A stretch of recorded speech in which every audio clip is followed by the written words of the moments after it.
Welcome back to the channel, guys. Today joining us for a product review on a new driver to the D2C market, the Exotics, which is a premium budget driver. And Exotics is not a new brand to me. About 10 years ago, we used to stock Exotics product and Tour Edge product at Silston Golf Club.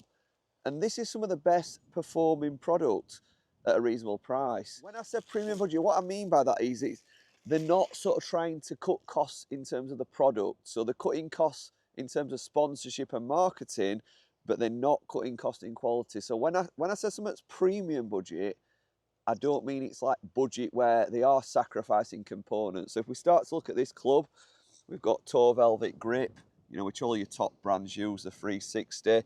You've got an option of premium shafts. I mean, these are the very best Ventus shafts. These are sort of £150 shafts. You know, if you were to sort of look to try and buy one of these on its own or in an upcharge, and head style. So we've got carbon fibre sole, we've got carbon fibre crown. So it is built so premium. We've got all the components, what you'd expect from a £600 driver, but at a more affordable price. I think first of all, if I were unboxing that and I'd just spent £383, I would be mega impressed with the quality and the components. I mean, it's the latest Ventus shaft as well, so it's the matte finish at the bottom. I think that looks absolutely gorgeous. I don't know if you can appreciate that through the camera, but let me show you the adjustability, because we've got the sliding weight at the back, which I'm going to put into a fade position. If you know, I'm somebody that likes to sort of block the left side of the golf course out. I've ordered it in 10.5 purposely because I'm going to loft it down to open that face up. So let's have a look what settings we've got on the sleeve. And I love the adjustability on this driver. We've gone for the sort of core model, so it's kind of their forgiving range. It's not the most forgiving one, but it's very forgiving across the face for high ball speeds. And yeah, they do a lighter version, but that's like got more offset on it. It's for that person that swings a little bit smoother. So this is still for sort of like someone who likes to hit the ball, but wants a bit more forgiveness. So I'm going to put that in the lower setting, and I'm going to go. What we've got 2 lower settings. I'm going to go the double minus, because that'll really then open the face, so it sits and looks more attractive. Let's see what that sits like. Do you know what I like about that as well? It's not actually changed the decals, so the decals still sit at the bottom, you know, underneath. Oh, because you're one of them who don't like to see it, aren't you? Yeah, I like it to look sort of.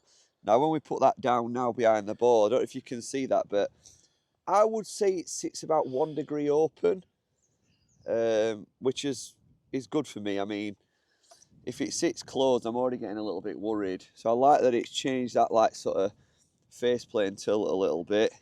It's made it. A lot of people keep asking what launchpad I'm using. I'm using the Swing Caddy. I think this retails, I think it's now under £500, and people say, you know, like, is it good? Are you happy with it? I'm not somebody that wants to spend over £1,000 on a launch monitor, I'm not going to lie. Obviously, I'm independent, so I'm not sponsored. I don't have a huge income to go and splash 3,000–4,000 on a launch monitor. But I can't find anything better under £1,000. But I'd certainly, if anyone's using anything under £1,000 and they think it's really good, I'd love to know. But when I was doing my testing, this was the best one I could find. And it just doesn't miss a beat, does it, Dan? It's pretty fair, good. I think it's been pretty accurate, hasn't it? Well, we do a lot. We know your numbers indoor. Yeah, exactly. We do a lot of work with Sam, and we use GC Quad, and these numbers are just, I would say, They seem pretty spot on, aren't they? Yeah. They're accurate. Now, if you're wondering what my sort of optimal numbers are, round about 13 launch, 2,400 to 500 spin. Obviously, we've ordered this. It's like a direct-to-consumer purchase, so I've self-fitted a little bit. If we can get anywhere near these numbers, I'll be able to tell you how it's performing. That were a great strike. That's nice, that, isn't it? So it's uphill into wind. It's actually launched perfect. It's launched at 12. It's spun a little bit high at 2.7, but ball speed 150, club speed 108. So there's potential. I mean, if you look where I hit that, Dan, it weren't a good strike. So that's demonstrating how forgiving that face is. I would have never imagined that's where I'd struck it. Me either, standing behind it, looked quite a nice flight. It were only when I saw that ball speed, I was thinking, that can't have come out of the middle, because if it has come out of the middle, I'd be a bit worried for the performance of the club. But to get 150 ball speed off a toe shot, I mean, sometimes a toe shot for me, the ball speed drops to about 145. Yeah. So it is quite forgiving. Let's see if we get one out of the middle. Do you know what? This is a big boy driver, this. In what regards? In regards to, you can go and spend 279 on a driver and not get the Ventus shaft, not get the carbon fibre crown, or, you know, like, it's a very good build. Yeah, I think that's why when you said price earlier, I thought it was quite cheap. Well, we had a discussion off camera, and I was saying, like, before actually unboxing it, I was thinking $398 for a D2C brand's a bit premium in price, but actually when you see the product, like a great shaft, how it looks, you can understand why. And the adjustability, I mean, it is literally the quality, what you'd expect, you know, like from, it matches quality of anything. It feels quality as well in your hands. Come on, good strike.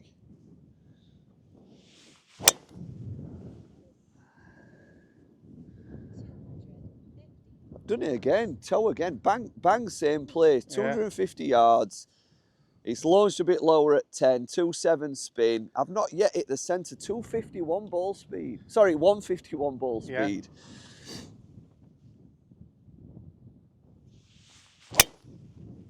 That was spanked.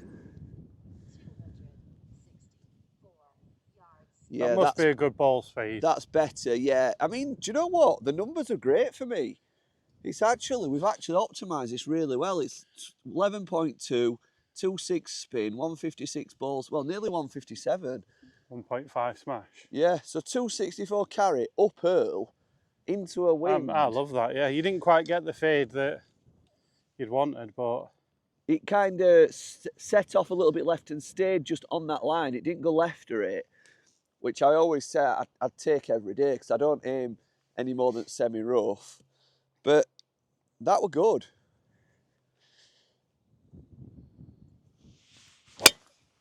That were a bit at bottom.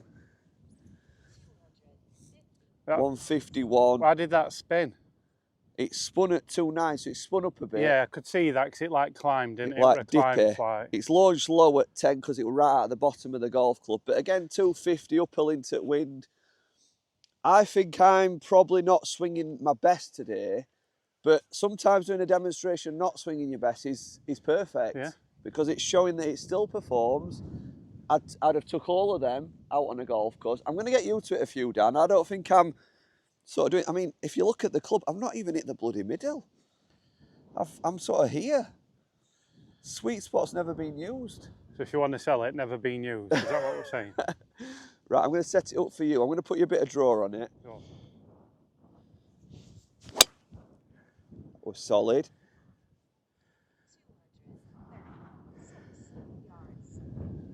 Same as you though. How did you strike it? I think that was low toe. Yeah. Well, I think you can just see it there. Not quite as bad as yours, but... Do you know what though? I know it sounds silly, but it might be relatable to what our viewers is, you know, not everyone's going to strike it perfect. Especially us.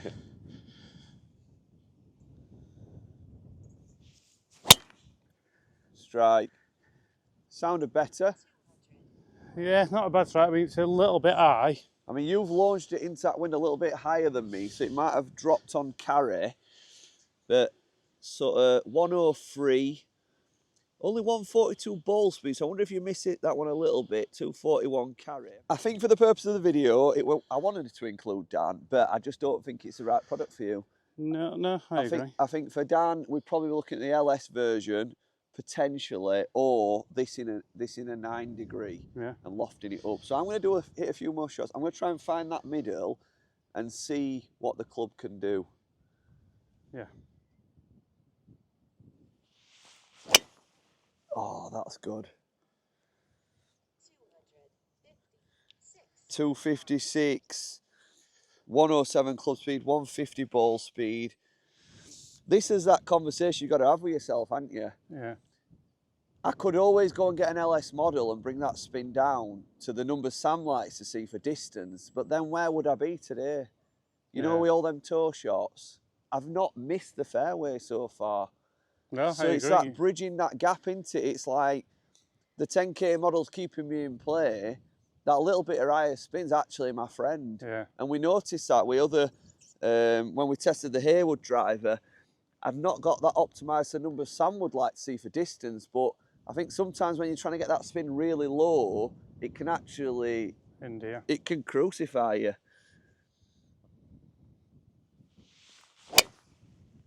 Right, you're not moving that way. That's a missile. 249, 12 launch, 3,000 spin,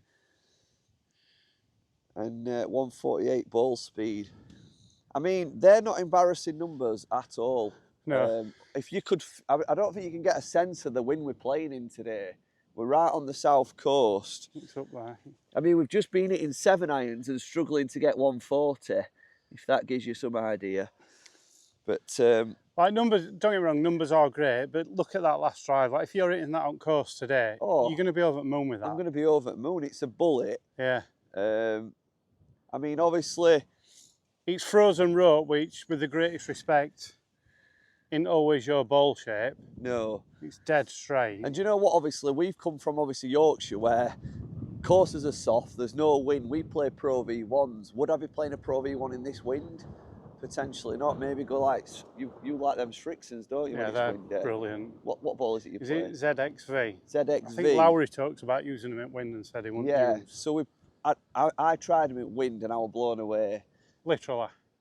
Yeah, blown away. I mean, but ball weren't. It's staying in centre and it's launched a bit. Yeah, different flights at the first one, but again. 261 carry. So it's missiled. Did that spin even more without looking? Or? No, it stayed the same. It's around 3,000, 152, ball speed, 109. I think it's a fantastic product. I liked it. As someone who's seen your shots and stood behind it, sounded good, flights were good. Like I said, I don't think you didn't miss right really once. I think how I would conclude on this driver is that I think if you're in the market and want a new shiny driver and you want to sort of cut that cost of paying £600 or £650 for like a Ping or a Callaway, that kind of thing. Don't overlook it. Yeah, I think it's worth the extra £100 from a budget driver. Yeah. You know, like I think it is worth that extra £100 with that shaft in it. Well, it's still 50% cheaper than, like you said, probably some at big boys. Yeah. You're still getting premium shaft, grips, and a good looking thing. Absolutely. I mean, they're certainly not new to the market either. Exotic's been going for a long time. And do you know what? I'd love to test some other products. I'd love to test some of their irons and stuff like that. My old pro we used to work for, Kevin, he played with these and he was a very good golfer. He was a consistent golfer. And every time he used to borrow his clubs, if I'd forgot my clubs, I would just play good golf. Because he was playing clubs like this and I was playing LS clubs and blades. Yep. And I couldn't play when I weren't playing well. So, yeah, I hope you've enjoyed that video, guys. That were the Exotics Max. It comes with a nice, lovely premium cover just about as well. The biggest test is the cover. Yeah. I know some people, like my next door neighbour, he's big on covers and stuff. It's nice. I mean, obviously, it's leather. It's got a little bit almost carbon fibre material here. Yeah. I don't think it is carbon fibre, but it's got that effect, hasn't it? It feels nice, and it's not cheap. And, yeah, good quality. Feels great. Obviously, velour inside as well. So, yeah, no expenses spared. Guys, that was the Exotics drive. I hope you've enjoyed that video. I might even play it today, you know. We're gonna have that. I'm gonna put it in the bag. Yep. I might, because it's very windy today, it might not sort of use it on every single hole, but I'm gonna keep it in the bag. Guys, if you're not already subscribed, hit the subscribe button. We've got some fantastic vlogs coming on the south coast of England this week. And I think you'll love it, this next week of vlogs. We're going back to basics. We're gonna do some playing vlogs and some tough challenges. We'll see you in a few days' time. Bye.